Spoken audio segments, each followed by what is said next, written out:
Men in Black, a preliminary report by Robert Bull. First edition. Also introducing Men in Black. Men in Black, also known as MIBs, are mysterious characters who sometimes question, threaten and harass UFO witnesses and researchers. They dress in black suits, hence their appellation, and are usually described as having Oriental features. They tend to pose as military or Secret Service personnel, often producing, albeit FTREFly, identity cards.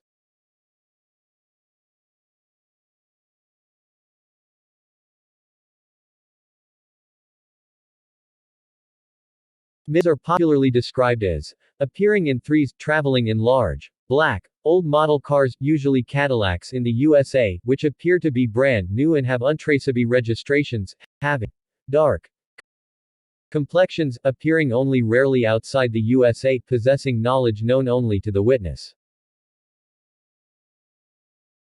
We shall see later that whilst some MIB cases certainly do possess some or all of these characteristics, it is certainly not true that the majority of such cases do.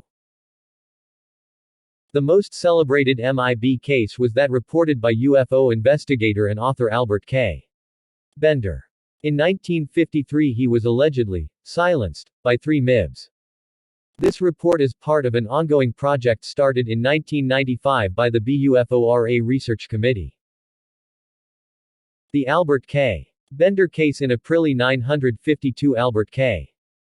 Bender, a factory supervisor, aged 31, formed the International Flying Saucer Bureau (IFSB) based in Bridgeport, Connecticut. The IFSB grew rapidly, soon having branches in 48 American states as well as in other countries. The IFSB suddenly closed down in September 1953. Bender claimed that he had the secret of flying saucers, which he wrote down as a thesis which he then posted to a friend he felt he could trust. The following day, Bender claims, he was visited by 3 men dressed in black suits, one of whom had with him the thesis. 2 of the men told Bender that his theory was essentially correct, and they filled him in on the missing details. What the MIBs had to say so appalled Bender that he readily agreed to disband the IFSB and do no more work on flying saucers. He also agreed to tell no one of his findings. They were pretty rough with me, Bender said. 2 men did all the talking, while another one kept watching all the time. He didn't take his eyes off me. I might add that I was terribly sick for 3 days after I saw those 3 men and also frightened beyond reason. Bender's wall of silence following the visit convinced his friends that he was telling the truth. Later, Bender claimed, he telephoned a friend and mentioned his theory and the visit of the 3 men. Immediately after hanging up, the telephone rang. A male voice said that he knew of Bender's conversation and that he had made a bad slip, and warned him to be more careful in future. One of Bender's fellow researchers, a man who grew to be one of his closest friends, was Gray Barker. Barker joined the IFSB as its West Virginia representative soon after its formation in April 1952, becoming its chief investigator in January 1953. The New Haven Fireball. 2 other IFSB representatives, who were to play key roles in the saga that was about to unfold, were Dominic Dom Lucchese and August Augie Roberts. Roberts it was who investigated a peculiar incident which took place on August 19, 1953, the day when, according to certain pyramidologists who had been poking around inside the Great Pyramid of Egypt, the world was due to end. The residents of New Haven, Connecticut, probably thought that the prediction had come true when a loud swoosh was heard at about 9 p.m. Buildings trembled, lights dimmed and one woman had a miscarriage as a result of the disturbance. There was only one witness to the cause of the disturbance, which was a red ball of fire, 6 to 8 inches in diameter, which crashed through a signboard before continuing on its way, leaving a hole more than a foot wide in the 20-gauge steel of the sign. Roberts, on arriving at the scene, pried loose from the edge of the hole a sample of metal, obviously not part of the sign itself, which he sent to Bender for analysis. Bender never announced the results of the analysis, perhaps, Barker speculated, because of subsequent events at the IFSB headquarters in Bridgeport. The close down September 16, 1953. Bender wrote a routine letter to Barker, praising Barker's article for the next, October, issue of Space Review. The whole tone of the letter seemed strange to Barker, seeming somewhat stilted and formal, not like his friend's usual style at all. The third paragraph was the strangest part of all. I do not know if I advised you or not, but do not accept any more memberships until after the October issue of Space Review is in your hands. The next day Barker received a tape from Lucchese, a verbal account of a recent telephone conversation that had taken place between Roberts and Bender. He told Roberts what Barker already knew, that the next issue of Space Review would somehow be significant. Bender seemed reticent during the telephone conversation, but Roberts kept pushing him until he finally blurted out, "I know the secret of the discs." He added that, 3 men had visited him and had pledged him to silence. Curiously, Bender claimed, the 3 men had confiscated all back issues of Space Review, even though hundreds of copies of the magazine had already been distributed to IFSB members worldwide. Bender said that the 3 men had largely dictated the contents of the next issue of Space Review. He finished the call by telling Roberts that, the truth. Fantastic v. Bender interviewed on 4 October 1953, Bender agreed to meet Roberts and Lucchese. He insisted that the conversation not be recorded in any way but, unbeknown to him, Roberts, making the excuse of an upset stomach necessitating frequent visits to the toilet, made notes. The account is long and monotonous, and is not reproduced in full here. Some of Lucchese's questions, and Bender's answers, are: Q. When did the 3 men visit you? A. I can't answer that. Q. Who were the men? A. I can't answer that. Q. Were they from the government? A. I can't answer that. Q. Do saucers come from space? A. I can't answer that. Q. Are the saucers real? Are they made of something solid? A. I can't answer that. Q. Can you tell me your source of information? A. I was turning a theory over and over in my mind. When I got some actual names and places to back it up, submitted it to someone. Italics mine, auth. Then the men came. Q. Who was that? Someone, you mention. A. I can't answer that. Q. Does the government know about saucers? They have known what they are for 2 years. Q. Will they tell the people what they are?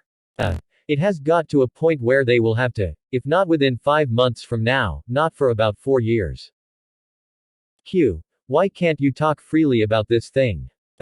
Just before the men left, one of them said, I suppose you know you're on your honor as an American. If I hear another word out of your office, you're in trouble. Q. Did you notice what the men wore? They wore the same type of clothes and hats. Dark clothes and black hats. Q. Did they know about Gray, Dom and me? They had all of your addresses and details about you with them with the papers they had in their hands. Q. Why do you delay answering each of my questions for a few seconds? I'm afraid of slipping. If I do, I can get into a lot of trouble. An obviously nervous Bender was giving nothing away. The last issue of Space Review. Barker eagerly opened the October 1953 issue of Space Review when it arrived in the mail. It contained 2 cryptic items. Late bulletin. A source, which the IFSB considers very reliable, had informed us that the investigation of the flying saucer mystery and the solution is approaching its final stages. This same source, to whom we had preferred data which had come into our possession, suggested that it was not the proper method and time to publish this data in Space Review. The other item, statement of importance. The mystery of flying saucers is no longer a mystery. The source is already known, but any information about this is being withheld by orders from a higher source. We would like to print the full story in Space Review, but because of the nature of the information, we are very sorry that we have been advised in the negative. We advise those engaged in saucer work to please be very cautious. Barker was confused by the last sentence. Did it mean that he himself might receive a visit if he continued his own research into the saucer mystery? Barker decided to ignore Bender's warning. He must solve the flying saucer mystery, and he must find out what had happened to Bender. Maury Island. Barker had a nagging feeling that he had heard of men in dark clothes before. Suddenly it came to him: Maury Island. He found his Maury Island file, which told of an incident which took place at sea near Maury Island, Tacoma, Washington State. The principal witness, Coast Guard Commander Harold Dahl, claimed he saw a formation of 6 flying saucers, one of which appeared to be in trouble.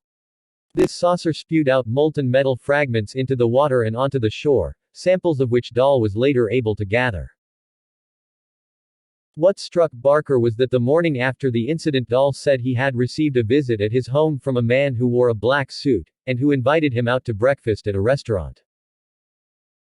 As they sat down to breakfast, the man told Dahl everything that had happened to him at Maury Island the day before, down to the most minute detail.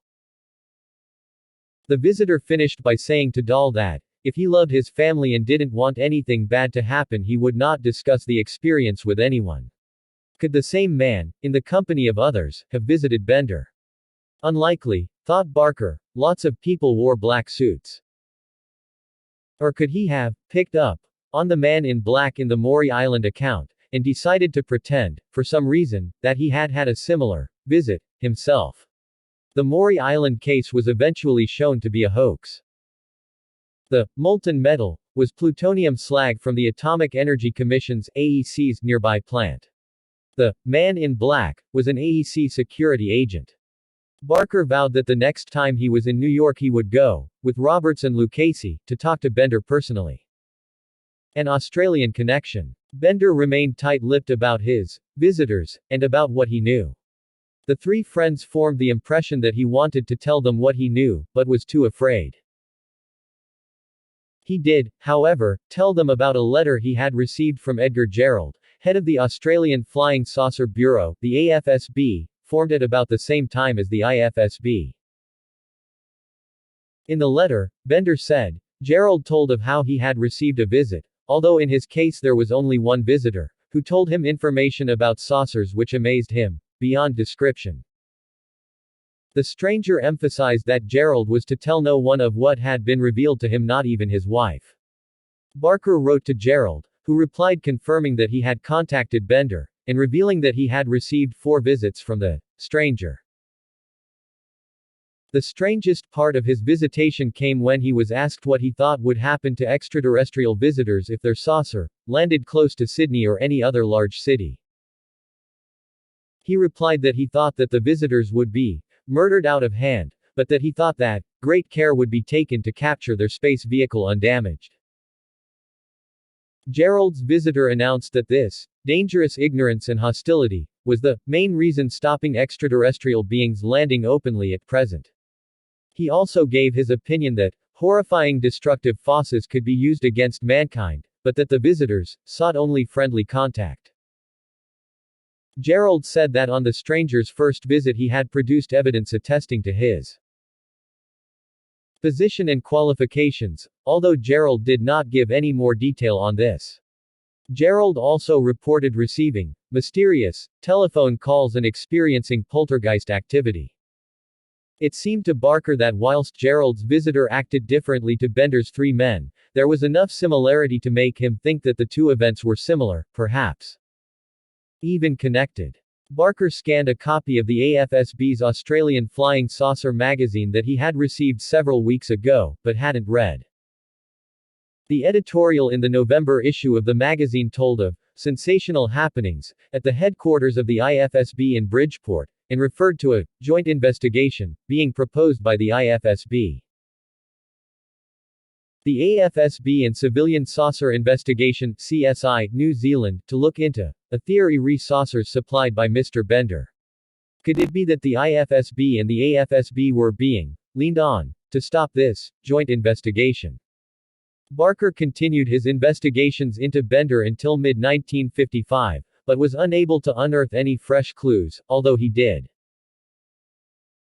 discover some interesting data, with possible MIB implications, relating to Edgar Gerald, Harry Fulton, and James Moseley in the USA.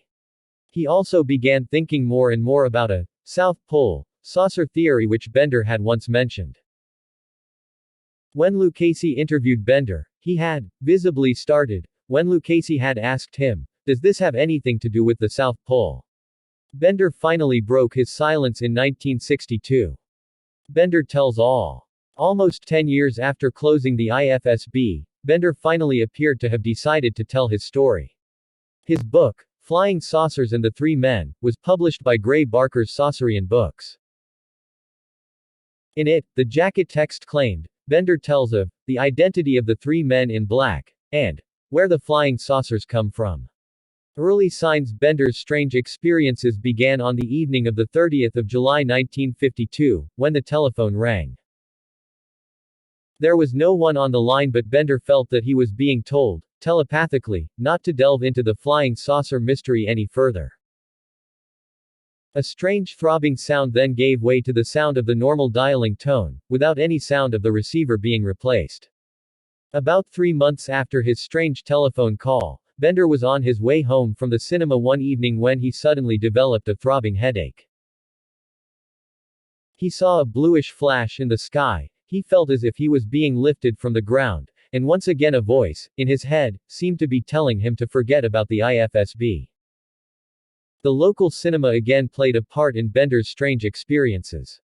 In November 1952, Bender was in the cinema when he became aware of someone in the seat next to him, although he hadn't noticed anyone walk up and sit down. A man was sitting there, a man with eyes, like flashlight bulbs, which seemed to bum right into him. Bender, beginning to feel the by now familiar throbbing in his head, closed his eyes. When he opened them again, the man was gone, but on looking around he was startled to find the man seated on the opposite side of him now, still with those burning eyes. At no point had Bender noticed the man arrive or move, but one thing he did notice was that the man's clothing was too neat.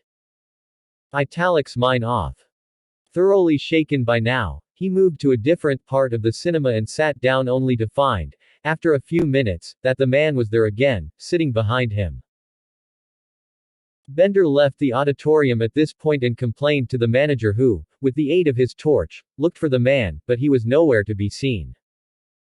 On his way home, he had yet another encounter with the man while window shopping. He complained to the police, but the policeman who came could find nothing. In February 1953, Bender had another warning of what was to come. He was in his kitchen when he heard the sound of footsteps coming from above, although he knew he was the only person in the house. He went upstairs to his bedroom where he saw a bluish glow in a comber, in which he saw a face with glowing eyes beginning to form.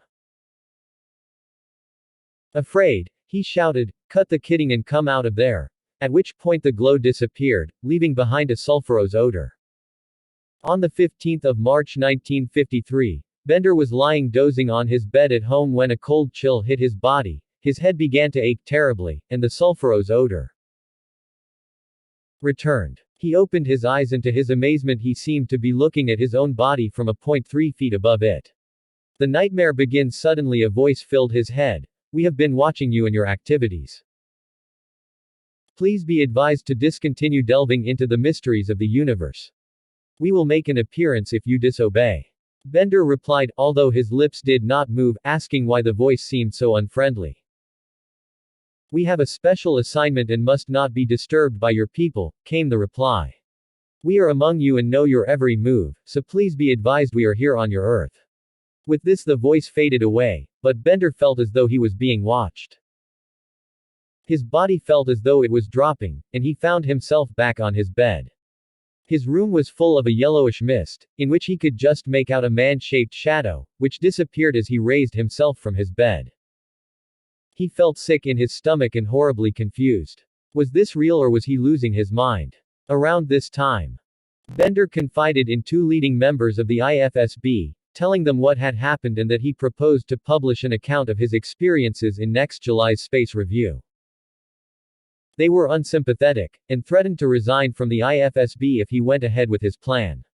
He wrote the account anyway and locked it away in a box. When he went to the box a few days later, the account had disappeared and the box contained the by now familiar sulfurous odor. Bender's most frightening experience so far happened when he returned from a 2-week vacation in July 1953. Unlocking the door of his den, he smelled the sulfurous odor again, and he noticed his radio was on, even though he knew he had switched it off before he had left.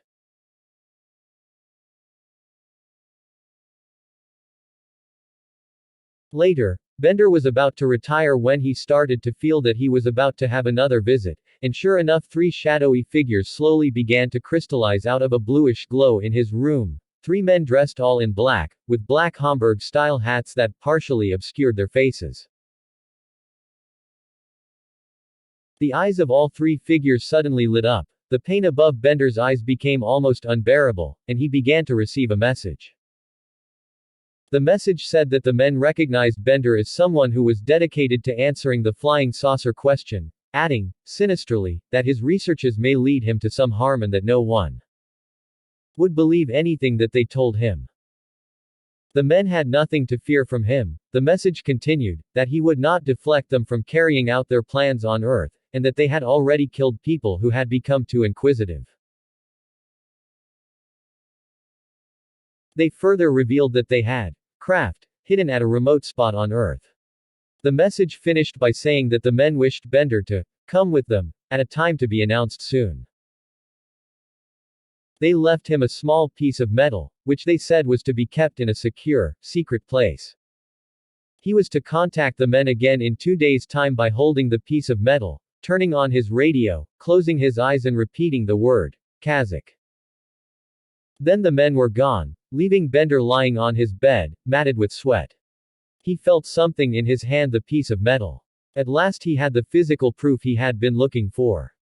He locked it in his strongbox, then went to sleep. When he awoke next morning, he went immediately to the strongbox. The piece of metal wasn't there. Had he imagined the whole experience? 2 days later, at the appointed time for the next visitation, Bender went to his room and checked the box again. The piece of metal was there, exactly where he had left it after his last experience. He took the metal out and began to think about who he could show it to. At this point the metal began to glow, quickly becoming red hot, forcing him to drop it. Obviously the men didn't want him to reveal this evidence. Revelations. Bender held the metal in his hand and started repeating the word, Kazakh. After a few seconds the familiar feelings came and he was surrounded by darkness. When the darkness cleared he found himself not in his room but in a circular room with a glass dome.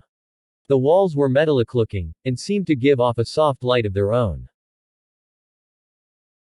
He was seated on a chair made of the same metal, and directly in front of him was a kind of dais, where a large tubular object about 8 feet in diameter was mounted on the wall. He looked for a door, but the walls seemed smooth and unbroken all the way round. He found whilst he could move his arms and head, he could not raise himself to a standing position. Suddenly he was thrown into darkness. A bluish glow appeared on the dais directly above the tubular object, a wall panel slid open out of nowhere, and a figure stepped forward onto the dais. The figure began speaking to him, although his lips did not move. The figure welcomed Bender to our domain, and warned him that he was about to see things which he would not be able to believe. The figure made a motion with his hand, and the tubular object came to life, looking in some ways like a television screen. A spectacular view appeared, looking somehow three-dimensional. The figure said this was his people's home, a planet which was part of a system formed from an immense, central source, at the heart of the universe. He told of how on his planet there was only one race, unlike on Earth where there were many races which often waged war upon each other, which would ultimately lead to the destruction of the Earth. He then began to tell of the purpose of his race's visit to Earth. He said that they had been taking a valuable chemical from the Earth's seas, a chemical vital to the existence of his race. He added that the extraction process left a sticky residue, which in the past had been discharged from saucers over land, angel hair off, but that now they were more cautious, and only discharged the residue over the sea. He motioned with his hand again, and the display changed to show the Pentagon, Washington, D.C. He added that his race had people stationed in the Pentagon to keep us informed of all that is taking place. The view then changed again to show a nuclear weapon stockpile in the USA. Similar stockpiles in other countries, including the Soviet Union, were then shown. He said that, with the push of a button, they could detonate all the nuclear weapons on Earth. The question of why they would want to do that formed in Bender's mind. The reply came that they would only do it if they were discovered and you tried to stop us. He added that they had nothing to fear from the Earth people though, that their weapons were far superior to anything you have. A hideous monster then appeared on the display, which made Bender shudder with repugnance. He noticed that the figure had disappeared from the dais, but his voice continued, as if from the monster itself. The voice explained that the monster was the true appearance of a member of his race. He added that the appearance of Earth people would change over the coming millions of years, and that man's nuclear experiments could have an effect on the appearance of future generations. He explained that on his planet there were males, females, and others which were neither male nor female. These others were rare, and were exalted ones, who became their rulers. His race controlled its population by storing the eggs from its females and only allowing them to hatch when the great blackness covers our planet, and takes many lives. At this point the figure walked back through the opening in the wall, which closed behind him. After more unpleasant sensations, Bender found himself back in his room, lying on his bed. He locked the piece of metal away again in his strongbox. He felt an overwhelming desire to tell someone about his experiences, but was afraid he would be labeled a crackpot. After agonizing for several minutes, he telephoned a close friend, asking him to come around to discuss something which he couldn't talk about over the telephone. His friend reacted disdainfully and refused to come round, telling him to stop having those pipe dreams so he could get publicity for the IFSB. He hung up, leaving Bender with a sinking feeling. If he couldn't confide in his best friend, what was he to do? Fantasy and paranoia. Bender was by now beginning to assume a kind of uneasy familiarity with his visitors, and started to hope that the next contact would be soon. At this point he decided that he must settle the question of his relationship with the IFSB and its committee members, and he decided to do so by telling them only part of what he saw as the truth. He decided to tell the committee that he had been visited by certain individuals whom he could not name, who had revealed to him much of the truth behind the flying saucers, and who had warned him to cease his flying saucer research. He would say that the mystery men had shown credentials, hoping that this would cause the committee to attach an earthly label to his visitors. He decided to say that publication of his new knowledge was being withheld by a higher source, and that he would discontinue publishing Space Review, at least in its present form. Why go on publishing a research journal, if he already knew the answer to the mystery? Bender revealed his intentions at the next meeting of the IFSB committee, whose members seemed to accept his decisions. Bender's next visitation came in August 1953. He was in his room when he thought he heard a floorboard squeak from just the other side of the door. He also detected a whiff of sulfur. When he opened the door, there stood one of the men in black. His two companions were just behind him, and all three of them walked into his room. Bender's heart was pounding.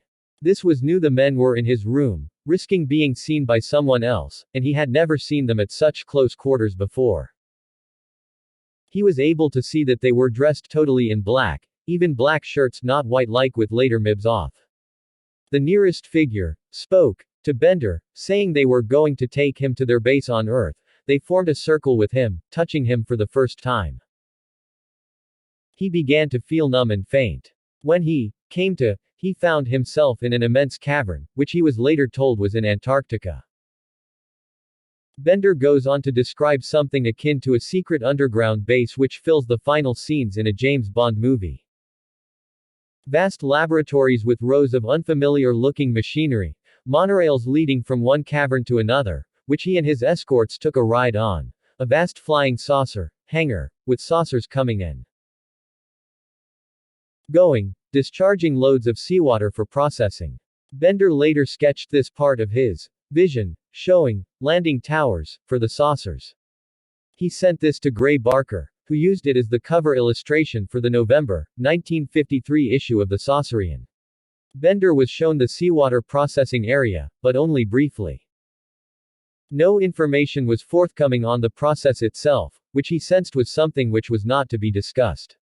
He and his escorts then moved to an auditorium of sorts, with seats and a kind of viewing screen. They sat down and a figure entered, 9 feet tall and dressed in a gold uniform. He gathered that this figure, who was almost human in appearance, was one of the exalted ones, who was in charge of the whole operation. With glowing eyes, the man looked at Bender and began to speak to him.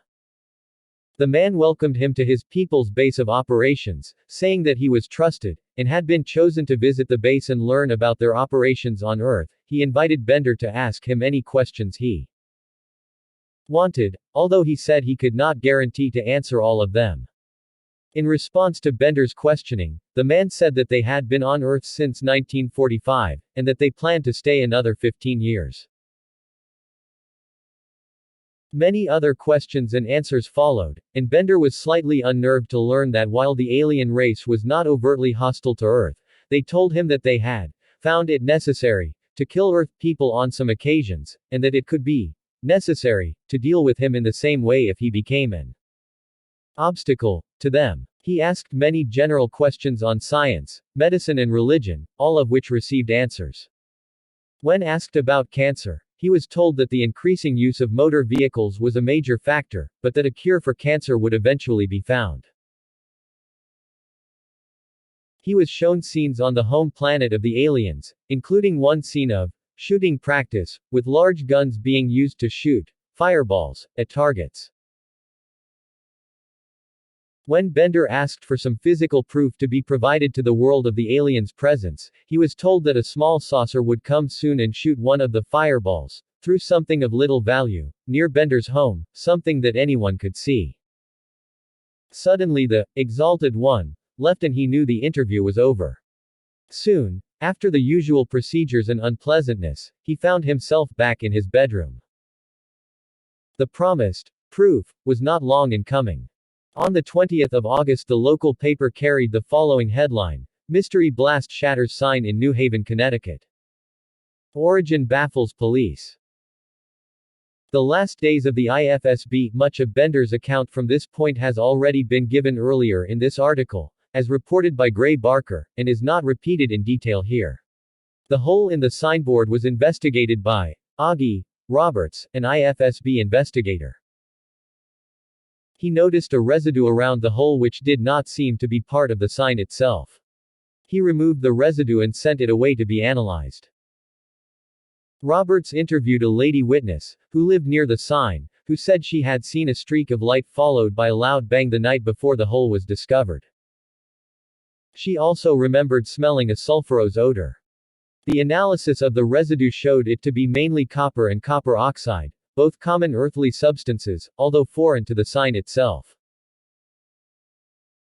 Around this time, Roberts and Dom Lucchese were growing increasingly concerned and suspicious about what was happening to the IFSB, and eventually they persuaded Bender to let them interview him. This they did after a false start due to a car breakdown. They later recalled that Bender started and went as white as a sheet when they asked him a question which included the word Antarctica, although at the time they had no idea of the significance of this. What Roberts and Lucchese didn't know was that the day before they came to see Bender, he had received another visit from the three men, who issued dire warnings about what would happen to Bender and his friends if he gave anything away during the interview. See page 2 for details of the interview. Shortly after Roberts and Lucchese had left, Bender had his most horrifying encounter so far. He felt that someone was still in the room watching him. The hairs on the back of his neck stood up when he noticed that there was a depression in one of the easy chairs, as if someone was sitting there. Then the depression leveled out, as if that someone had just got up.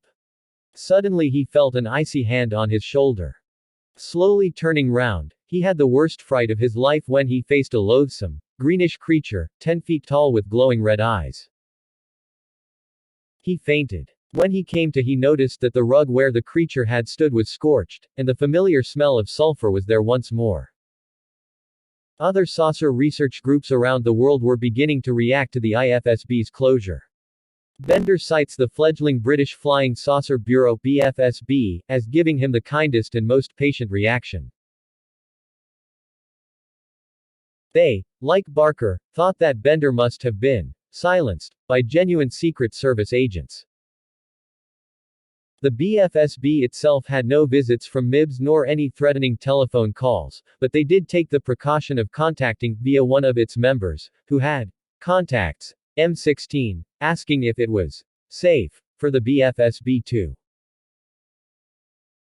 continue its activities. MI6 gave them the all clear. Edgar Gerald of the Australian Flying Saucer Bureau exchanged a number of letters with Bender, one of which did mention a visitor. See page 4. Gerald's last letter to Bender, the 20th of April 1955, was a badly scribbled note which included the sentence, "I am laboring under almost impossible obstacles." 6 years later an unsubstantiated report reached Bender from one Martin Ellsworthy in England, slating that Gerald later had a serious accident when he was seen, in broad daylight, to be pushed down a flight of stairs in a Sydney department store, but there was nobody there to do the pushing. This accident so unnerved Gerald that he ceased his saucer investigations. Around this time the Bridgeport Sunday Herald got hold of Bender's story, leaked to them by a former IFSB council member. Bender was stunned by the article, which he saw as making him look ridiculous. The remaining IFSB council members resigned, he was subjected to a day of ridicule and persecution from his workmates, and at home his telephone never stopped ringing. Women in White. Bender had what proved to be his final visit shortly after the newspaper article appeared. The painful sensations and the sulfurous odor came again, and the 3 men appeared in the center of his room. Once again they circled him, and after more unpleasant sensations he found himself alone in the room with the glass dome. A wall panel opened and he was amazed to see 3 beautiful women, dressed in tight white uniforms, emerge and approach him. Like their male counterparts, they stared at him with glowing eyes, and the pain above his eyes became almost unbearable. He became paralyzed. They picked him up and carried him to another room, and laid him down on something which looked like an operating table. They then began to remove his clothing until he was naked. To Bender's intense relief his captors did not start to wield the scalpel, but poured a liquid of some kind over him, which they proceeded to massage into every part of his body, turning him onto his stomach and onto his sides in the process. A device of some kind then came down from the ceiling directly over him, and strongly illuminated him for several minutes. The pain above his eyes vanished, and he found himself able to move again. Raising himself, he found himself facing a sinister cowled figure, who pushed him back down. The figure told him not to fear, and revealed that the treatment he had just received was a preventative, which would ensure that he would never suffer from the dreaded disease, feared by all people on earth. The figure departed, and through the wall panel walked the Exalted One. The Exalted One told him that the ray, which had bathed his body a few minutes ago, had placed a marker on him which would enable him to be kept under constant surveillance, and which could be used to destroy his body, if at any time he revealed their secret. The figure told Bender that he would not be visited again, but if he wished to contact them he only had to rub the metal disc. He also said that their mission on Earth was at an advanced stage, and that when they left Earth the metal disc would disappear. With a final warning that he would be subjected to unbearable headaches if he even thought about revealing their secret, the figure departed. Bender is freed in April 1956. Gray Barker's TVT Knew Too Much About Flying Saucers was published. The greater part of this book was about Bender's experiences, as Barker saw them, and it resulted in more unwelcome publicity for Bender and his new English wife Betty. Although he had not been visited for some time, the metal disc was still in the strongbox and he often experienced excruciating headaches. In August 1957 he flew to England with Betty, where he met Edgar Plunkett, president of the British Flying Saucer Bureau (BFSB). Edgar Plunkett died in 1993, but his son Dennis, now retired, runs the BFSB, which is Britain's oldest UFO group and still very much a going concern. Barker had for some time been urging Bender to write a book himself, which he finally started during the Christmas holiday of 1958. He typed the first 4 pages, but then the old familiar smell of sulfur came into his nostrils and throbbing pain over his eyes started again. No visitors appeared, but the telephone rang. It was not a normal call because he could still hear the dial tone, but over it a voice said, "Stop whatever you are writing at once, before we find it necessary to carry out orders." There was a click and the voice stopped, as did his headache. He went back to where he had left the typed sheets, to find them gone. At this Bender decided to write to Barker and tell him that the time was not yet right for him to tell his story. He was still bothered by headaches and pains over his eyes until one day in late 1960 when he smelt the sulfurous odor again, coming from the box where the metal disc was. He opened the box and the disc was gone. The box was full of powdery dust, as if everything else in the box had disintegrated. He was ecstatic, and decided to write to Barker straight away to tell him that at last he was ready to tell his story. Although Bender received no more visits, he was still plagued by headaches and pains over his eyes, which thorough medical checks and tests failed to diagnose. A final article in the Sunday Herald lost him the last friends he had of those who served in the IFSB, excepting Gray Barker, who published Bender's book Flying Saucers and the Three Men in 1962. Whilst Barker didn't believe in the literal truth of Bender's tales of men in black and saucer bases in Antarctica, he believed that Bender was being sincere in his belief that the things he described had actually happened. Assessment discussion of Bender's tale must address the following alternatives. Was he making the whole thing up, from start to finish? Was he suffering from a condition which made him think some external forces were at work, the effects of which he was sincerely reporting? Was his story literally true? Could we be looking at some combination of the above? Was he making it all up? This seems unlikely. What would be his motive for this? What was he hoping to gain? When his reasons for closing the IFSB began to leak out, he was subjected to ridicule and vilification, and one by one lost even his closest friends. Another factor mitigates against this alternative. Following his first encounter with an MIB in the cinema in Bridgeport, he told the cinema manager about the strange man, and he later told a policeman about the other encounter he had on his way home. These encounters happened in November 1952. Bender's book, where he first tells of them, appeared in 1962. 10 years is not too long a time for these people still to be traceable by a diligent investigator. They could probably confirm, or not, Bender's claim.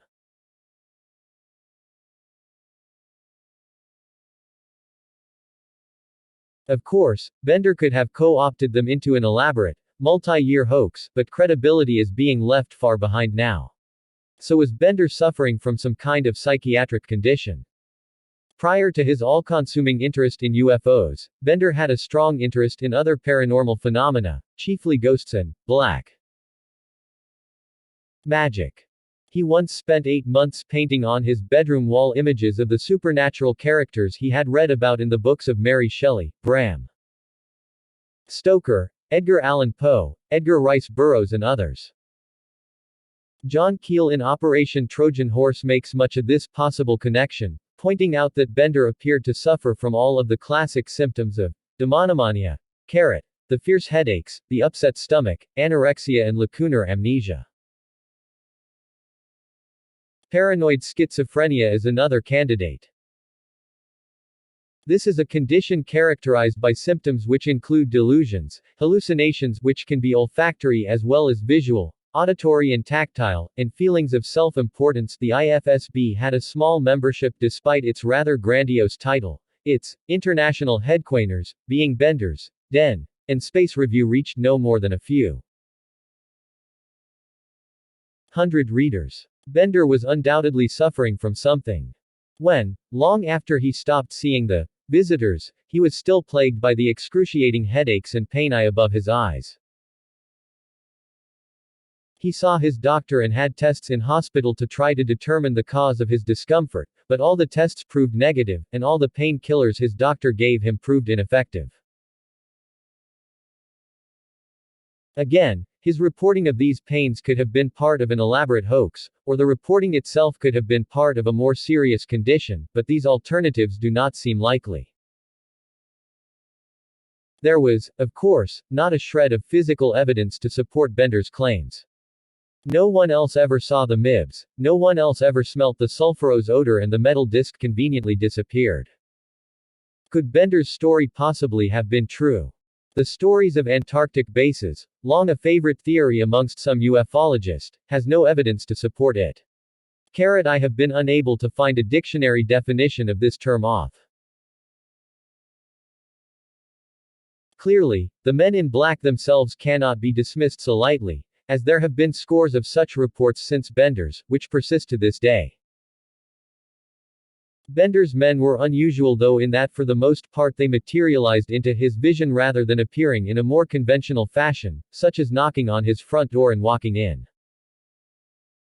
He also reports them as having black shirts, as opposed to the white shirts which appear in almost all other reports. Believable or not, Bender's story provides an archetype for men in black, although curiously the Maury Island case 6 years earlier may have served as a prototype for Bender's story, even though the Maury Island incident was eventually shown to be a hoax. Other imagery was available for Bender to use for his story, which of course was not published until 1962.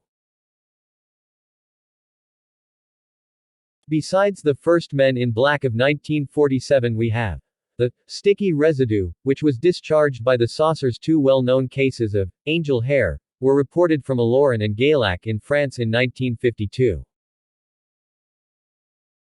Saucer interiors: the smooth, unbroken walls, giving off their own light, seamless wall panels, the operating table. George Adamski and other contactees were reporting similar imagery in the early 1950s, preceded by scenes in the film The Day the Earth Stood Still, released in 1951, The Beautiful Femalians. The smearing of his naked body with some kind of thick fluid. Antonio Villas Boas had already had a very similar experience in Brazil, occurred 1957, reported 1959. Could there be an earthly explanation? Michael Swords, writing in International UFO Reporter, 1992, reports that shortly after Augie Roberts found the New Haven fireball fragments, a team from the U.S. Naval Ordnance arrived to inspect the signboard. Swords reasons that the Navy presence indicated that a shell or missile had holed the billboard, rather than a UFO, and the military were less than impressed that a civilian saucer researcher had got there first and made off with the evidence.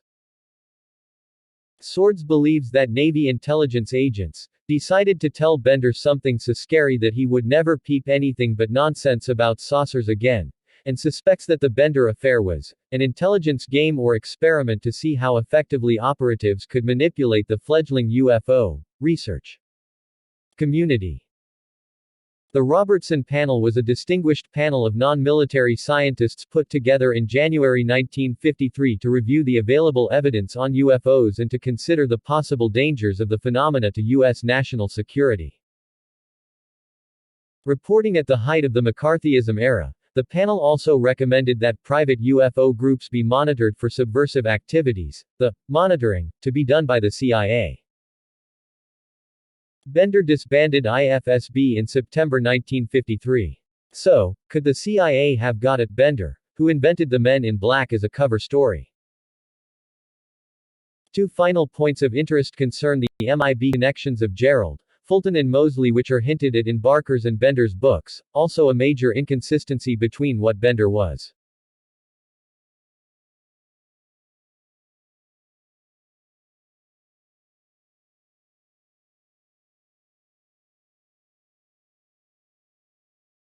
saying was happening to him in 1953, and what he reported in his book, published in 1962. Australian researcher Keith Basterfield has firm evidence that Gerald's mysterious visitor was someone who was known to him, and that Gerald ceased his research due to personal difficulties. There was no MIB connection. As regards Harold Fulton, Fulton states in a personal communication between himself and Basterfield that he, Fulton, is aware of course that my name has been associated with this aspect of the phenomenon in a number of books, but I would like to assure you in all honesty, I swear, I have never been visited by those so-called unsavory characters. Jim Mosley writes to say that, in regard to my own experiences with men in black, or being hushed up, unfortunately the true answer is very prosaic -1 have never had anything happen to me in all these years. 43 off. J in the UFO field that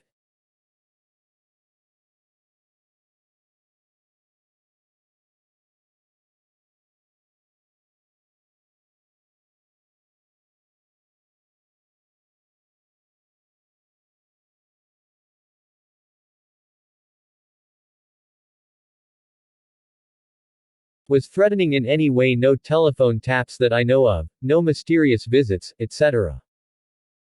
I say this in spite of whatever may appear to the contrary, in Barker's book, in the early issues of Saucer News, or elsewhere.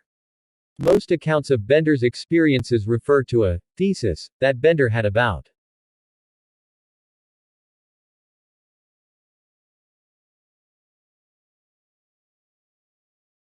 flying saucers, that he had forwarded this thesis to a friend, and that the men in black came to him the day after he posted it, returning the thesis to him and ordering him never to reveal it. Some speculate that this friend lived in Washington, D.C., or that the friend was Gerald, in Australia. In his book, Bender makes no explicit reference to a thesis, and no reference at all to a thesis or anything similar, coming into the possession of the three men.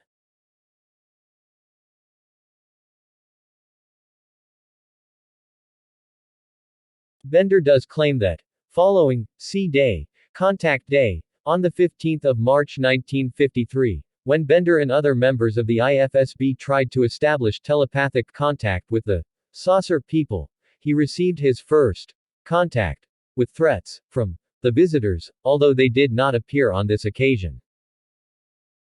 Bender wrote down a description of this first visit, sealed it in an envelope and locked it in his desk. 4 months later, in July 1953, we find that Bender again writes up his experiences of C-Day, with the intention of mailing it to some official in Washington, D.C. Note the use of the word intention here, and the use of the words some official, no one is named. Note also that these accounts refer only to C-Day, not to any saucer theories. In any case, Bender later claims that the second account mysteriously vanished from the strongbox where he had placed it.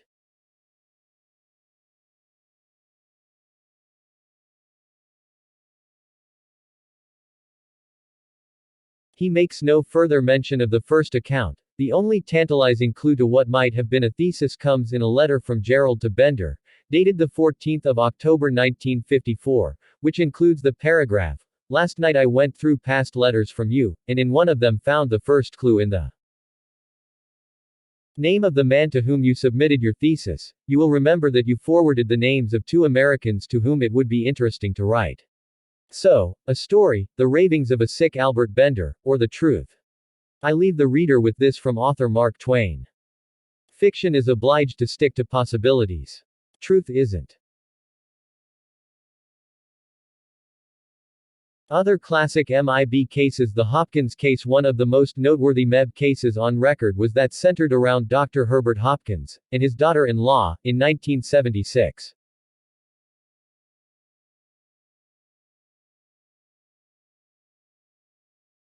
Dr. Hopkins, 58, was a medical doctor and a hypnotist.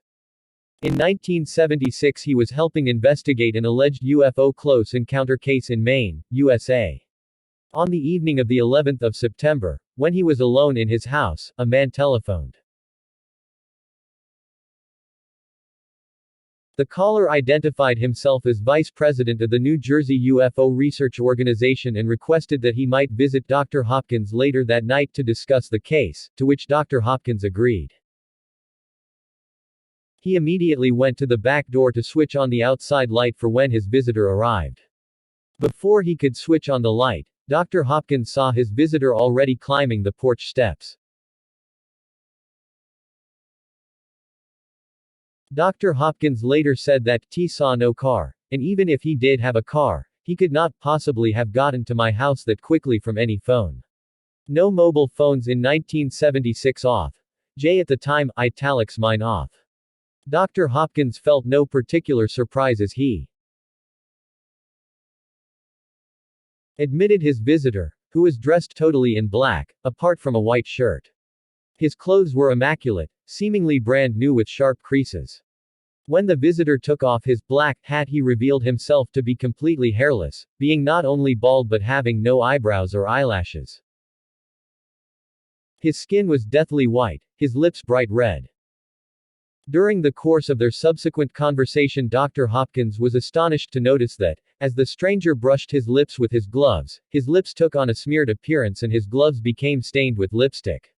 When Dr. Hopkins had finished relating his account of the case, his visitor told him that his host had 2 coins in his pocket. Dr. Hopkins felt in his pocket, and this was indeed the case. The man asked him to give him one of the coins, which he did. He began stroking the coin, which seemed to Dr. Hopkins to go out of focus before vanishing. "Neither you nor anyone else on this plane will ever see that coin again," the visitor told him. Note plane, not planet off.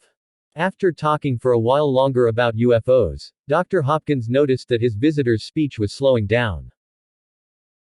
The man rose falteringly to his feet and said, very slowly, "My energy is running low, must go now, goodbye." He walked unsteadily to the door and went out, going uncertainly down the porch steps, one at a time. Looking out, he noticed a very bright, bluish light in the drive, which he assumed was from the stranger's car, although he could neither hear nor see a car. When his family returned, they and Dr. Hopkins examined the drive and found marks, but in the center of the drive, where a car's tires could not have been. By the next day, although the drive had remained undisturbed in the meantime, the marks had disappeared. Dr. Hopkins was by now feeling very disturbed about last night's events, especially when he recalled his visitor's bizarre behavior and actions. He was afraid, and erased the tapes of the hypnotic sessions he had been conducting, as his visitor had told him to do. He refused to have anything more to do with the main case.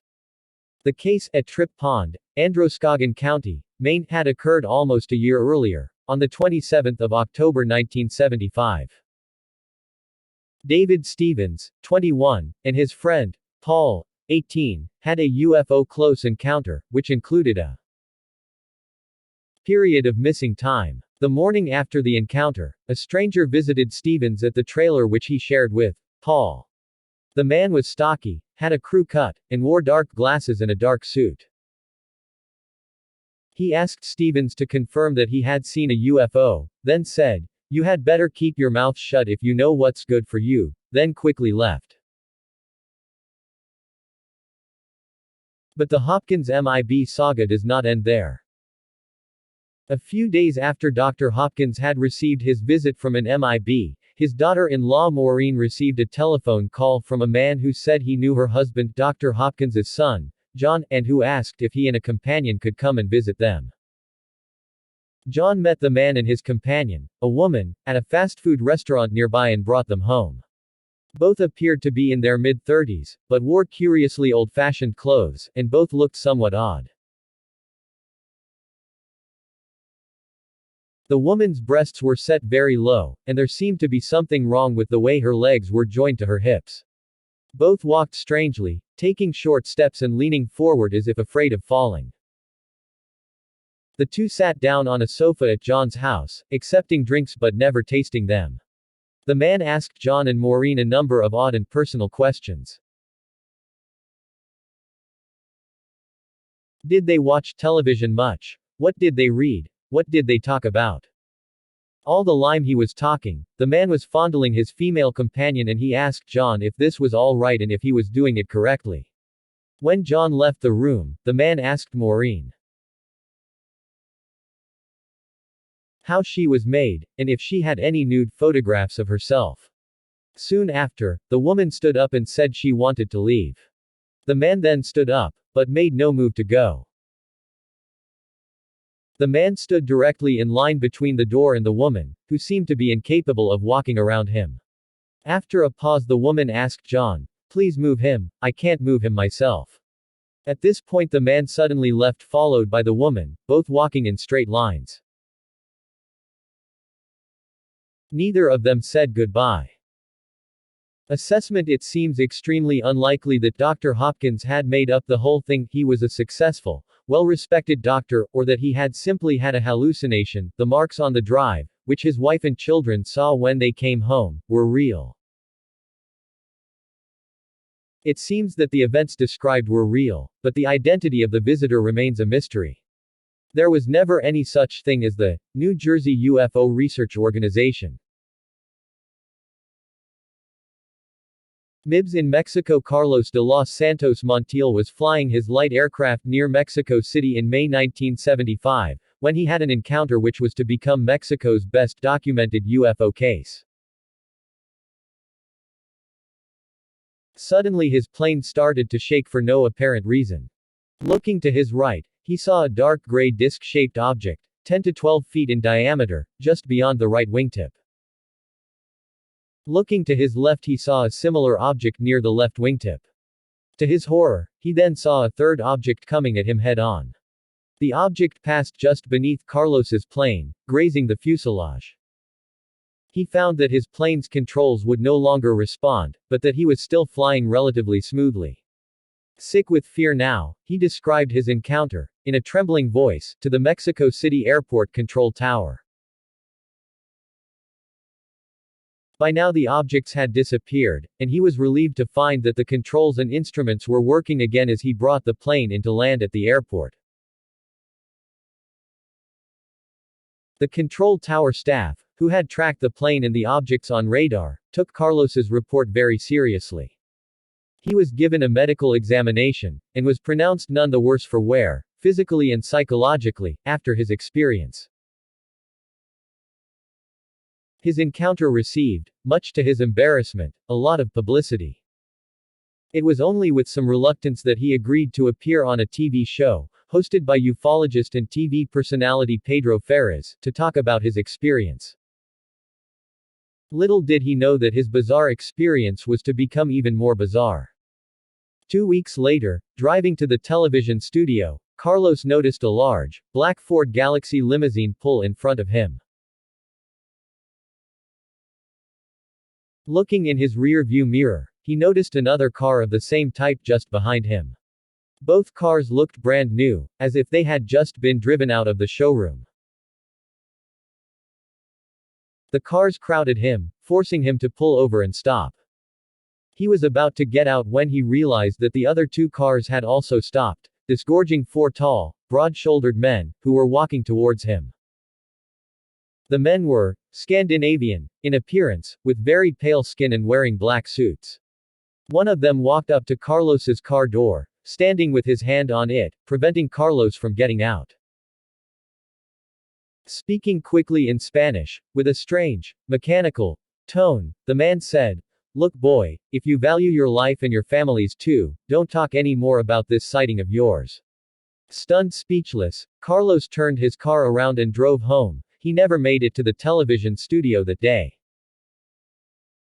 Carlos described his experience to Pedro Ferraz 2 days later, who, interestingly, said that he had heard similar stories from UFO witnesses before, assuring Carlos that nothing would happen to him. Carlos agreed to another TV interview, which passed off without incident. 2 months later, Dr. J. Allen Hynek died 1986, regarded by many to be one of the key figures in UFO research, was traveling through Mexico and, having heard about the De Los Santos case, invited Carlos to his hotel to discuss his experience. Carlos went to Dr. Hynek's hotel after having gone for an interview with Mexicana Airlines, with whom he had applied for a job as a pilot. Walking up the hotel steps, Carlos was shocked to meet one of the strange men who had threatened him before. "You were already warned once," the stranger said. "You are not to talk about your experience."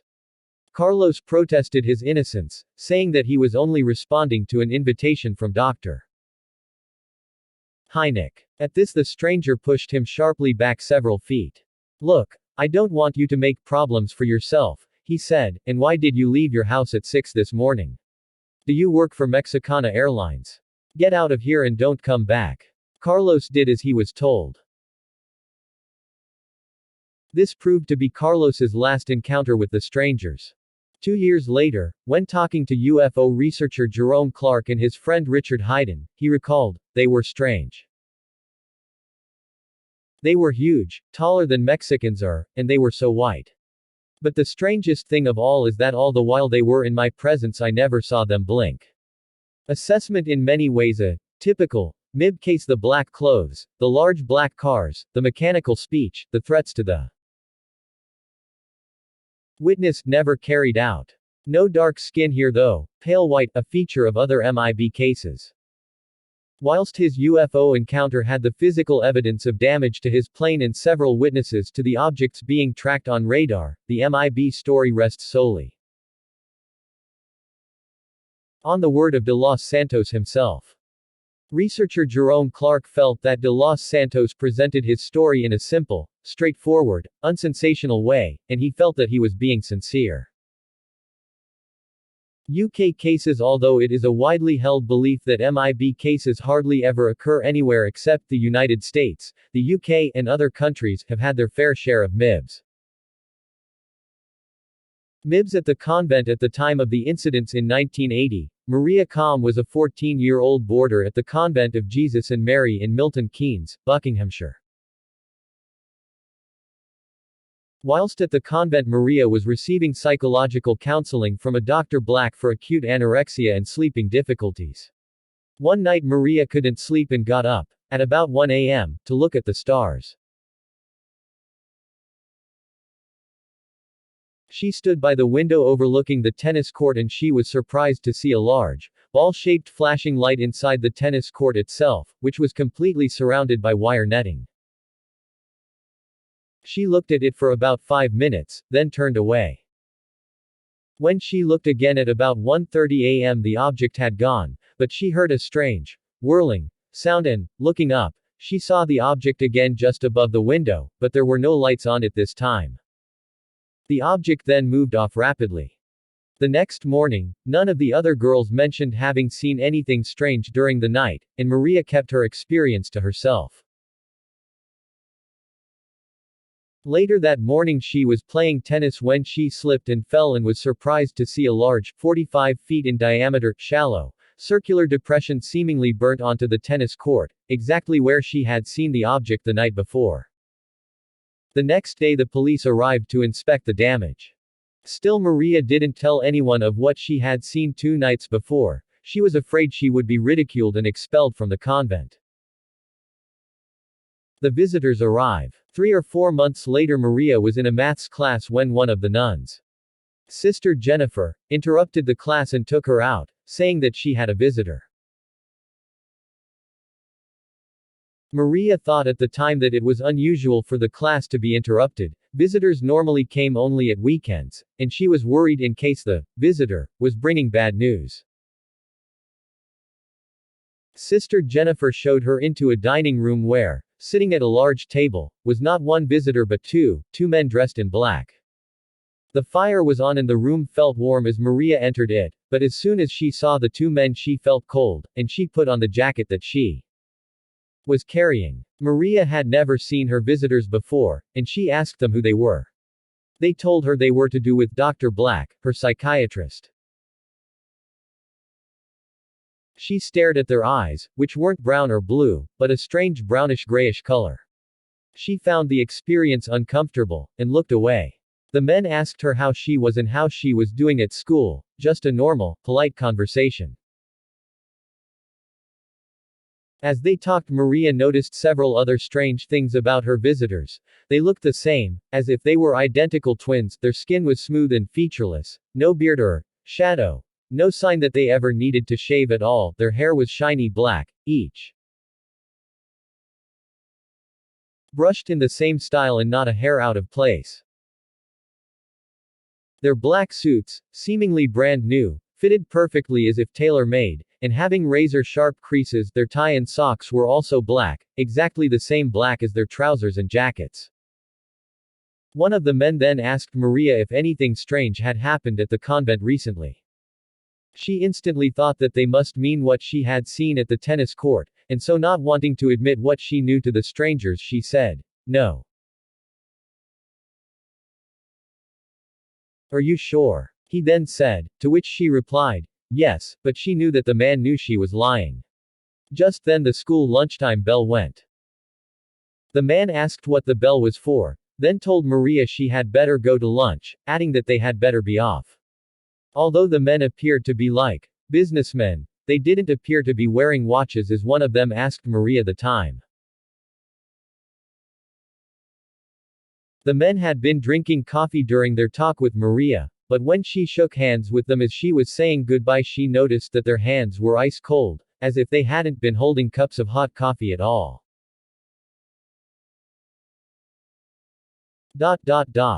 And leave. One of the men asked Sister Jennifer if Maria could show them the way out, saying finally that, "We'll be back to see you again." She walked to the doorway and was amazed to see that the two men were walking, and swinging their arms, exactly in step with each other, italics mine, off. As if there was only one mind controlling them both. They walked outside to their waiting, black car, Maria noticing as they did so that, although it was a windy day, their hair didn't move, as if it was glued down. The car had a chauffeur, also dressed in black, who must have been waiting all this time. As the car moved off, Maria noticed that the number plate had white characters on a black background, which she thought strange.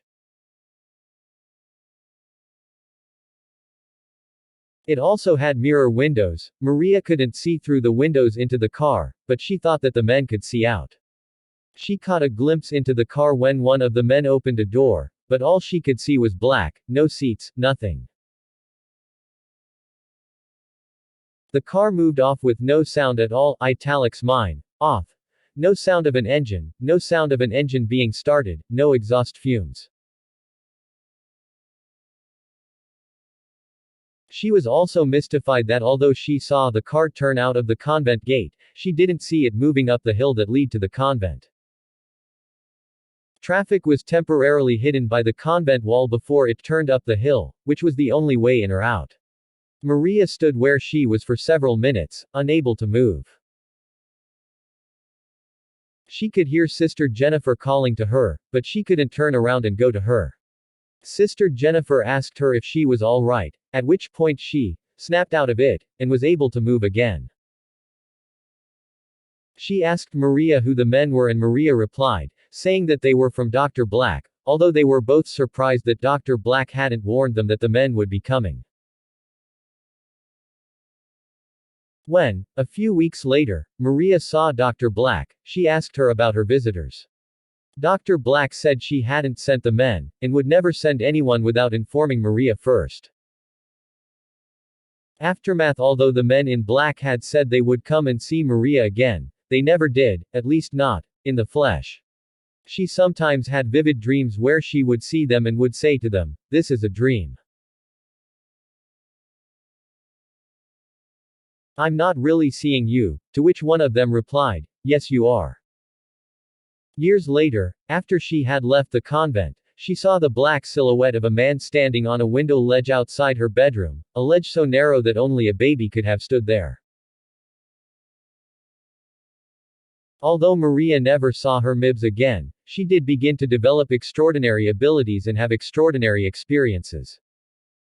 Whilst still at the convent, she bent a spoon, Uri Geller style, timed herself swimming underwater for 5 minutes before surfacing, had an out-of-body experience, experienced an upsurge in her creative and academic abilities tested and verified by Dr. Black. Most amazingly of all, she also claimed that on one occasion, at night, she went out into the convent yard and began to fly. This was witnessed by several other girls, who ran around trying to catch her when she flew low enough. After Maria left the convent, her strange experiences and abilities continued. She found that she could make light bulbs bum out, had vivid dreams of being inside a UFO, started a dead car engine with a jammed starter motor and a totally flat battery, just by willing it to start, turned red traffic lights to green, repeatedly, even after they had only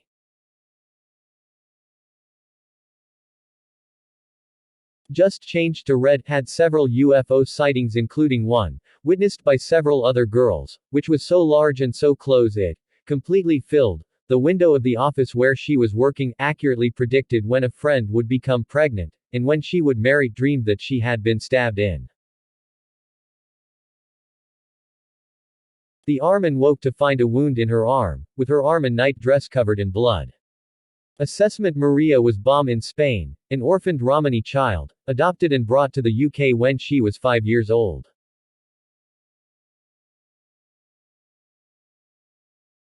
After she moved to the UK, she was unable to speak until she was 7 years old, and then she started speaking in Spanish, her first language, before rapidly learning English. Her dumb period could be a symptom of the early life trauma of being jerked from her life in Spain to a very different life in England. Whilst at the convent, particularly at the time of her experiences, she was suffering from serious anorexia, also from insomnia. She also experienced lucid dreams. Whilst these could account for some of her experiences, it would perhaps stretch credulity too far to suppose that this lucidity could be shared with others. Although this could be an explanation for why some of Maria's dormitory companions reported that they could actually see her flying through the air. Many of the things that happened to Maria were witnessed by others and were undoubtedly real. Her UFO left a depression and bum marks on the ground which was there for all to see. Her MIBs were seen by other people and they drank their coffee, unlike some MIBs who don't touch their drinks. Her spoon bending, the increase in her academic and artistic abilities, light bulb popping, UFO sightings and other events were all witnessed by others. A Man in Black does his shopping. All sketches used in this section drawn by and used with the kind permission of the witness. Mrs. Evans was halfway home, with the man seemingly taking the same route, when he turned left into a side road. As she crossed the road, she looked to her left out of curiosity. One morning in the autumn of 1977, at her hometown near Portsmouth, Hampshire, Mrs. Evans, pseudonym, visited the local grocer's shop.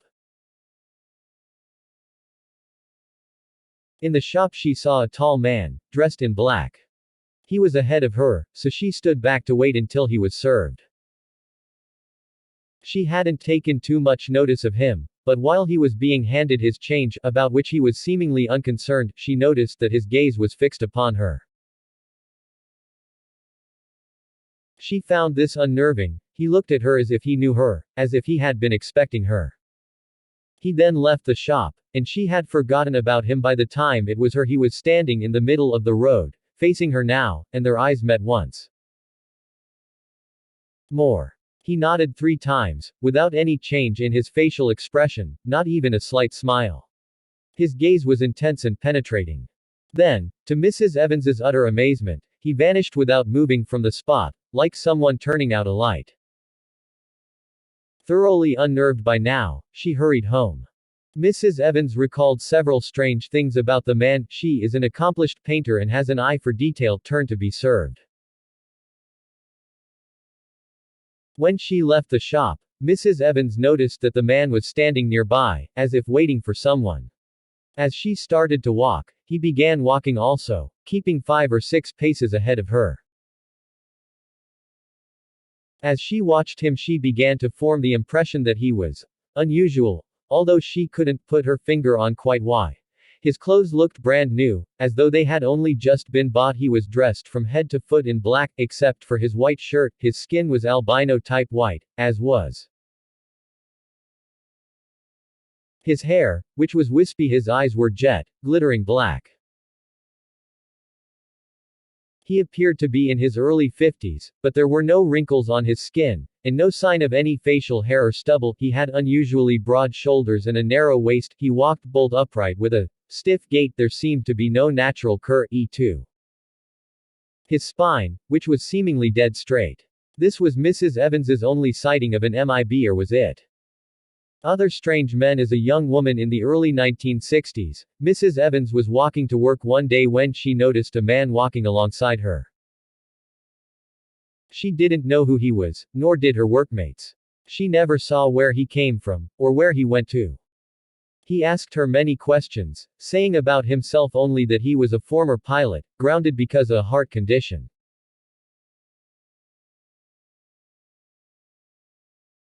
The man accompanied her every day for about a week and a half, then she never saw him again.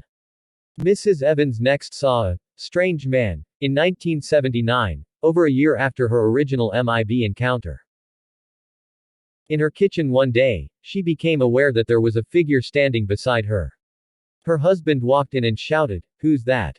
What's he doing here?" Whereupon the figure, which did not seem to be totally solid, bolted out of the open kitchen door. On another occasion, Mrs. Evans was returning home one evening with the family dog. She saw, in the light from a street lamp, a tall figure. The figure was completely black and seemed to be wearing some kind of helmet, making her think of a frogman. At this moment her husband walked out of the front door and again shouted, "Who's that? What's he doing here?" He was convinced by now that this was Mrs. Evans's lover. As her husband shouted, and as the dog started to bark her warning bark, the figure glided forward, going through her neighbor's front garden hedge. On another day, in broad daylight, Mrs. Evans encountered a strange little man, who appeared in front of her and passed by her. On turning around, expecting to see his back, she was shocked to find that he had vanished. The man was small, about 5 feet tall, olive-skinned, large, round dark eyes, and black hair, slicked straight back. He seemed to be wearing some kind of RAF uniform, except that it looked Matito measure, perfectly cut and stitched. His shoes looked brand new but were not the current fashion. He walked towards her with his arms held in the surgeon's scrub-up position, gazing straight ahead, at the level of her throat with the dead, baleful eyes of a fish. KI-11. On yet another occasion, again in daylight, Mrs. Evans was out walking, and she came upon a small van parked in the road. The van was white, with what looked like blue clouds and flowers painted on it. As she approached the van, its door suddenly opened and a midget jumped down in front of her. She just kept slowly walking forward as she and the midget gazed at each other.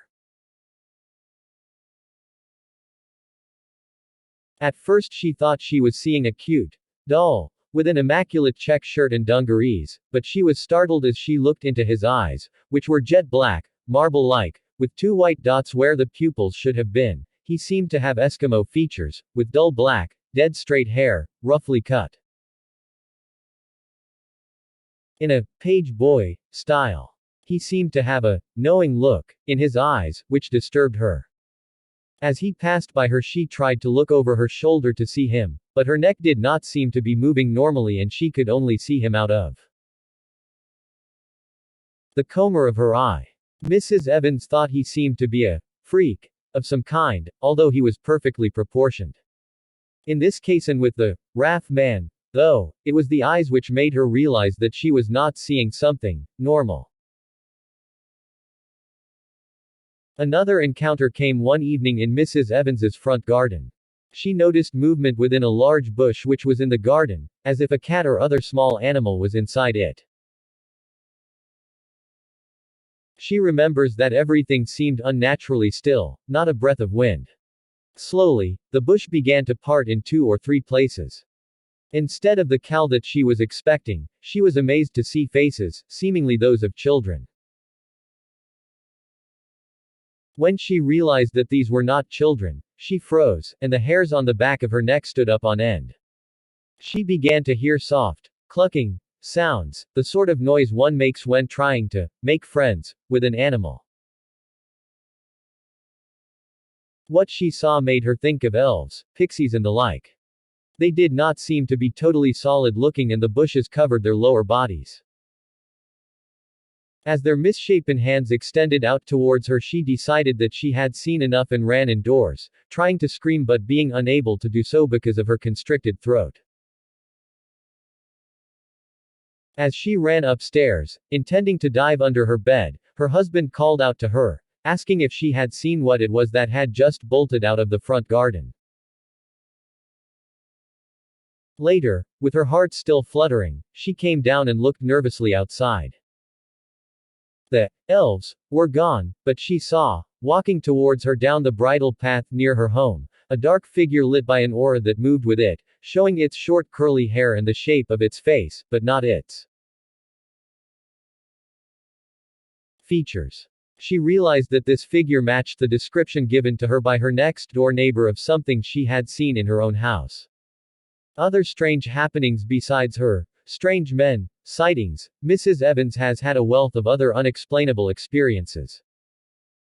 Although most of these did not occur until over a year after her first MIB sighting, and although Mrs. Evans herself does not make any connection between the MIB and later happenings, the number, variety and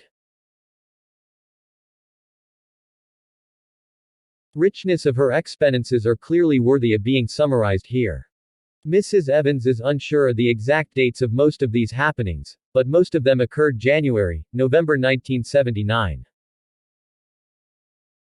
As a young girl in 1947 there was a poltergeist in the family home, although she herself did not realize this and her parents, who hadn't heard of the poltergeist phenomenon at the time, did not tell her about it until many years later.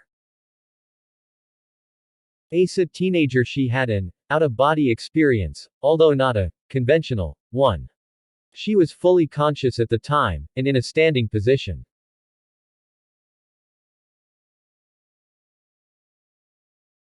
October 16, 1973 her father sees a massive UFO, winter 1977, spring 1978 Mrs. Evans sees, with her husband, her first UFO. Christmas 1978 early New Year 1979 UFOs, hauntings, poltergeists. Her husband and neighbors also experience these phenomena, but her house seems to be the focus. She begins to notice strange marks, bumps, bruises, and puncture marks on her skin, which seem to appear in the mornings after restless nights. The 12th of April 1979 feet sunburst lights, UFO, the 1st of May 1979, golden ingot, UFO, Mrs. Evans reports seeing about a dozen UFOs from Christmas 1978 to November 1979. 3 of these sightings would be classed as cell. A blood-like substance appears, out of thin air, at her home. Also a transparent, jelly-like substance.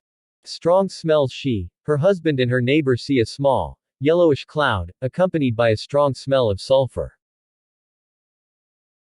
On another occasion a strong, overpowering, smell of incense. Also smells of zoo animals, cages and wet animal fur. On 2 occasions when something unusual passed over her head, she felt a click, or tap, on her temples, rather like a tiny electric shock. She finds out for the first time that her father is part Native American, her mother Celtic Welsh Irish Romani. Her neighbor also sees a figure in her own house. She almost burst into tears when Mrs. Evans chided her about it. Another neighbor, at 3 a.m., saw a UFO gliding down the road, reported it to the police. Her purse rises from the table, flies through the air and lands in her left hand. The kettle whistles as if boiling, but there is no water in it, and the gas is not turned on. Flames come out of fingernails, which turn bright turquoise overnight, the color being on the underside of the nail. A paper tape streamer appears out of nowhere and moves through the air in her lounge. It bears the words, "Don't be afraid, we are coming back in October." Nothing happens to Mrs. Evans next October, but a poltergeist starts up in her neighbor's house at the end of September. Her milkman sees her standing at her front door and waves to her, then he turns round and sees her walking down the street towards him. Other people report seeing her at various other places where she just couldn't have been, sometimes with a large, shaggy, gold-colored dog, a type of dog she had never owned. A remarkable doppelganger case. She had strong premonitions about the murder by the IRA of Louis, Earl Mountbatten of Burma, the 27th of August 79. She sees the words, "shadow," and "b." An air crash in the UK, non-specific, but an air crash was reported the next day. The eruption of Mount St. Helens, Washington State, the 18th of May 80. She sees the name, Helen, and thinks it is a woman called Helen who is going to blow up. Uri Geller, TV suggestions, work for her. She restarts a watch which has a totally flat battery and which hasn't worked for 2 years. As the events of 1979 unfolded, Mrs. Evans began to feel more and more stressed and troubled. She went to see her doctor, who did some blood and urine tests, but could find nothing wrong. She came under more and more pressure from her husband, who became convinced that the figures were her lover. Assessment: Mrs. Evans's MIB experience is unusual in that she did not begin to see UFOs until some time after she saw the MIB, who did not warn her about anything and did not speak with her or communicate with her in any way. It was also unusual that the MIB must have been seen by other people, the assistant who served him in the grocers for example, which must be powerful testimony in support of the reality of her experience.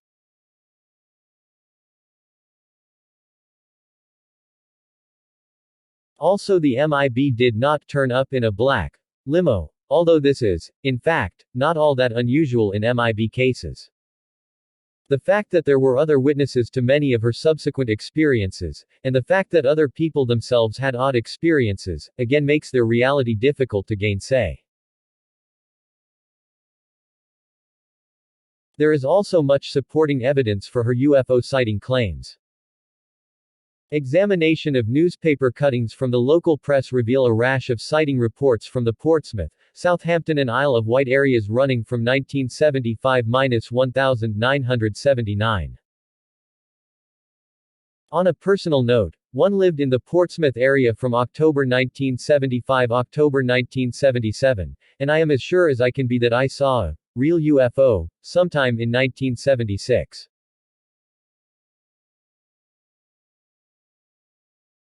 Could Mrs. Evans have been perpetrating Jungian projections which were so powerful that others could see them and sense them in other ways? This must remain as pure, unprovable speculation. She reports suffering from an upset stomach after each incident, and later suffered from partial amnesia. These symptoms are vaguely reminiscent of Albert Bender's demonomania, but there is no suggestion that she indulged in the same fantasies that Bender apparently did. There also appears to be no evidence of schizophrenia in Mrs. Evans's case. She had no delusions, and if she did have hallucinations, then many other people must have had the same hallucinations at the same time, a clearly untenable conclusion.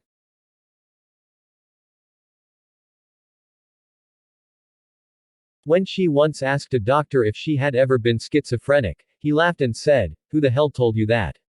Mrs. Evans, who swears she never touches a drop, seems to me to have a lively, intelligent, humorous, colorful, and sincere character, a remarkable lady who has had some remarkable experiences.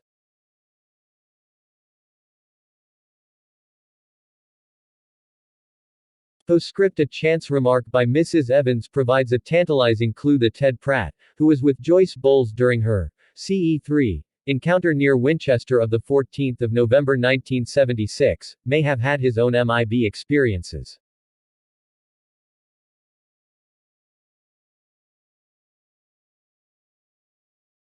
Joyce Bowles reported at the time receiving a threatening telephone call.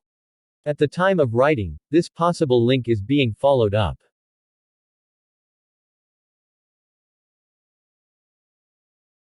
Women in black. At this stage of his research, the author has not come across any cases of women in black. Of course, one of the strange visitors to Dr. Herbert Hopkins's son and daughter-in-law, see page 17, appeared to be female, although she wasn't dressed in black.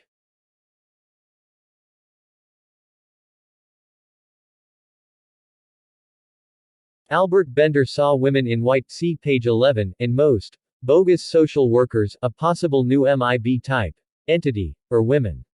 See page 32. Men in white. Whilst the mystery visitors invariably come dressed all in black, but usually with white shirts, there are, albeit very rare, variations on this theme. Albert Bender saw women in white, see page 11, and there is at least one case of a man in white.